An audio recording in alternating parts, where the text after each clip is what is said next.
நீ ராமதூதன்கிறதுக்கு என்ன அடையாளம்னு கேட்கிறா சீதை. ராமதூதன்கிறதுக்கு என்ன அடையாளம் தெரியுமா? பரசுராமர் தவத்தை சிதைத்தார்.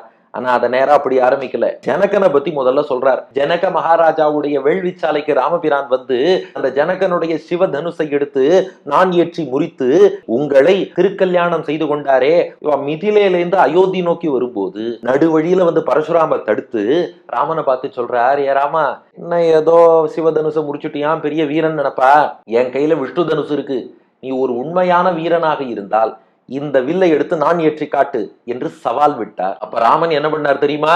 அந்த வில்லை நான் ஏற்றி பரசுராமருடைய தவத்தை சிதைத்தான். சீதை கேட்டா, இந்த கதை தான் ஊருக்கே தெரியுமே, இது ஒரு அடையாளம்ங்கிறியே, இதுல என்னப்பா ரகசியம் இருக்க போறதுன்னு கேட்டா சீதை. உடனே அனுமான் பதில் சொல்றார், தாயே, உங்களுக்கு தெரியாதது இல்ல, பரசுராமர் வழிமறித்தார். வழிமறிச்சதும் தசரத சக்கரவர்த்தி ரொம்ப பயந்து பரசுராமர்கிட்ட சரணாகதி பண்றான். என் பிள்ளை ராமனை விட்டுடுங்க, அவனுக்கு ஒண்ணும் தெரியாது, அவன்கிட்ட எல்லாம் சவால் விடாதீங்க. ஆனா பரசுராமர் அப்படின்னு தசரதனை அவமானப்படுத்துறார். நான் ராமனோடு மோதத்தான் மோதுவேன்னார். அதை பார்த்ததும் எல்லாரும் மயங்கி விழுந்துட்டாலாம். அப்ப நின்றுந்தவா யாருன்னா ரெண்டே பேர், ஒருவன் ராமன், மற்றொருவன் லக்ஷ்மணன். இவாளை தவிர வேற யாரும் நிக்கல. பரசுராமருக்கும் ராமனுக்கும் என்ன உரையாடல் நடந்ததுங்கிறது ஒண்ணு ராமனுக்கு தெரியும், இன்னொன்னு லக்ஷ்மணனுக்கு தெரியும், வேற யாருக்கும் தெரியாது. பரசுராமர் இந்த வில் எடுத்து நான் ஏற்றி காட்டுங்கிறார், ராமன் எடுத்து நான் ஏற்றான். சுத்தி யாரும் அதை காணவில்லை, மயங்கித்தான் கிடந்தார்கள். அதுல அம்ப பூட்டினா, உங்களை நான் அடிக்க மாட்டேன், சொல்லுங்கள், நீங்க வேதம் படிச்சவர், விஸ்வாமித்திரருக்கு உறவினர், உங்களை அடிக்கல, பயணிக்கும் ஆற்றலை அடிக்கட்டுமா, தவத்தின் பயனை அடிக்கட்டுமான்னா, தவத்தின் பயனை அடிச்சுக்கோன்னார். அடிச்சான். அதுக்கப்புறம் பரசுராமர் ராமனை வாழ்த்திட்டு நான் புறப்படுறேன்னு போயிட்டார். அதுக்கப்புறம் ராமன் எல்லாரையும் தேற்றி எழுப்பினான். எழுப்பினது என்னாச்சுன்னு கேட்டா, ராமனுக்கு தன் வாயால ஒரு வேதம் படிச்சவரை ஜெயிச்சேன்னு சொல்றதுக்கு மனசு இல்லையா.